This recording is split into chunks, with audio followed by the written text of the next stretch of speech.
Israel Prime Minister Benjamin Netanyahu fired his Minister of Defense, Yoav Gallant, in early November.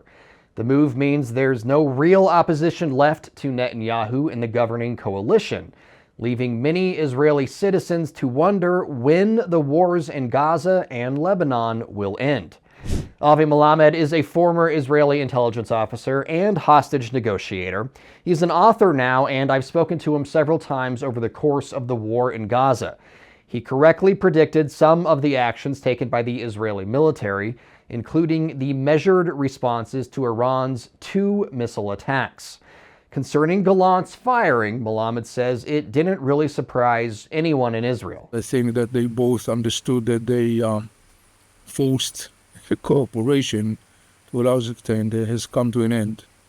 And they have different political agendas. So Netanyahu fired Gallant, and I think that Gallant basically, from a political perspective, kind of like gain credibility or credits in Israeli public opinion. He comes across as one that actually puts the best of the nation above any other calculation. There is growing sentiment in Israel Netanyahu is keeping the wars going for political reasons, like he wants to avoid an election that might see him replaced. Others say the prime minister wants to keep the focus on war fighting and not how the war started. That criticism is not new. It's coming from different circles, not only the public realm, of course, but it comes from circles that were involved or are involved in the negotiations, particularly the security and intelligence establishment that openly stated that more than once there could be a window for a deal for releasing hostages, and Netanyahu was actually damaging or sabotaging or stopping the process. Depends who defines what. It seems like, all in all, when you hear all these voices, it seems like that those allegations are not baseless. According to The Guardian, after being sacked by Netanyahu, Gallant told some of the families of hostages still being held in Gaza there was nothing left for the IDF to do, that from a military perspective, its mission was over, and it's now inappropriate for Israel to still have troops there. And militarily, Melamed would tend to agree with Gallant. Hamas is significantly weakened and can't dictate any sort of agenda. Not like it was able to the last 40 years, and certainly not like it was able to on October 7th. But again, if you are going from a political perspective, those, and particularly I'm talking about right-wing, ultranationalist right-wing in the government obviously would like to see the continuation of the war because they are dreaming of the day they will be able to re-establish Israeli settlements.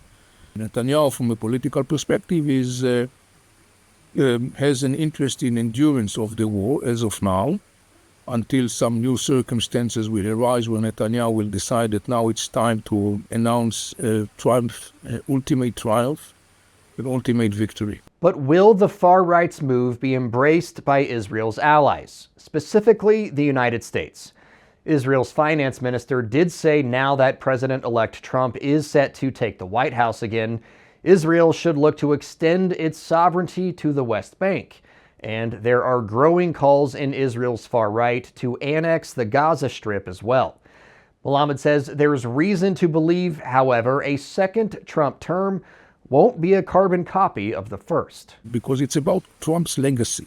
And I think that the right-wing leader in Israel should listen very carefully to what he said this time. He said, I'm not going to start wars, I'm going to end wars.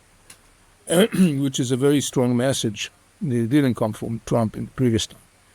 And so I would definitely expect that his policy vis-a-vis the whole issue will be much more balanced, including veto on any idea of Israeli sovereignty in the West Bank, in the areas that are clearly not supposed to be under any kind of right Israeli sovereignty. For more from Melamed and our previous conversations, be sure to check out san.com. But when it comes to President-elect Trump, Melamed says he'll likely want an extension of the Abraham Accords, with more nations normalizing relations with Israel, and a distinct focus on Saudi Arabia. But there again, the Saudis won't come to the negotiating table while the war in Gaza is ongoing. So while Israel and its government may be readying for a return to the right in the U.S., Jerusalem probably should not expect a blank check or free pass from President-elect Trump. For Straight Arrow News, I'm Ryan Robertson. For more of our unbiased, straight-fact reporting, be sure to download the Straight Arrow News app today or log on to san.com.